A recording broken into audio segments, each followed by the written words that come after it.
നമുക്കൊരു സംശയം വേണം അവിടെ. ഈ മഹാന്മാർ ഇത്രയൊക്കെ ഇബാദത്ത് ചെയ്തിട്ട് കരിയാ, നമുക്ക് അങ്ങനെ കരച്ചിൽ വരും? ഇല്ല. നമുക്കാണെങ്കിൽ ഇബാദത്ത് ഇല്ലതാണ്. എന്താ തമ്മിൽ വ്യത്യാസം ഒന്നേ ഉള്ളൂ. നമുക്ക് അള്ളാനെയും പരലോകവും അറിയില്ല. മഹാന്മാർക്ക് അത് അറിയാം, അതിന്റെ ഭയാനകത അറിയാം. 999 പേര് നരകത്തൊക്കെ പോയിട്ട് വേണം ഒരാൾ സ്വർഗത്തിൽ കിടക്കാൻ. ആ ഒരു മെമ്പറിൽ പെടാൻ എന്ത് പണിയുണ്ട്? ആയിരക്കണക്കിന് കൊല്ലം സഞ്ചരിക്കാനുള്ള പാല സിറാത്ത് പാലം. ആ പാലത്തിലൂടെ നടക്കണമെങ്കിൽ കാലിന് എത്ര ആത്മീയ റീചാർജ് ചെയ്യണം? ഇപ്പൊ ഇവിടെ സമസ്തന്റെ പ്രസിഡന്റ് സുലൈമാൻ ഉസ്താദ് കടന്നു വരുന്നതെന്ന് വിചാരിക്കും. എവിടെ? നമ്മളെ വീട്ടിലേക്ക്. പത്രം വായിച്ചുകൊണ്ടിരിക്കുന്ന നമ്മൾ അവിടെ മടക്കി വെച്ച് ഉസ്താദിനെ സ്വീകരിക്കും.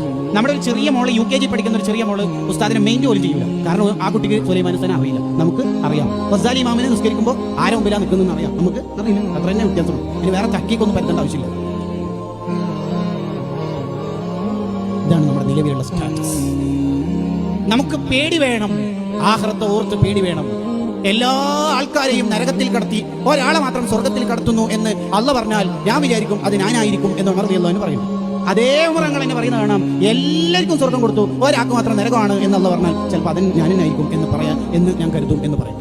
പേടിയും പ്രതീക്ഷയും ജീവിതത്തിൽ വേണം. ഇപ്പൊ സൈക്കോളജി ഓവർ ആവലോട് കൂടി എല്ലാവർക്കും പേടി പോയി. കാരണം അയാം ഓക്കെയാണ്. എങ്ങനെ പേടിയുണ്ടാവും? എങ്ങനെ പേടിയുണ്ടാവുക? എന്റെ പ്രിയപ്പെട്ട കൂട്ടുകാരെ, നമുക്ക് ഈ ദുനിയാവല്ല യഥാർത്ഥ ലോകം. ദുനിയാവ് ഇങ്ങനെ തീർന്നു പോവുകയാണ്.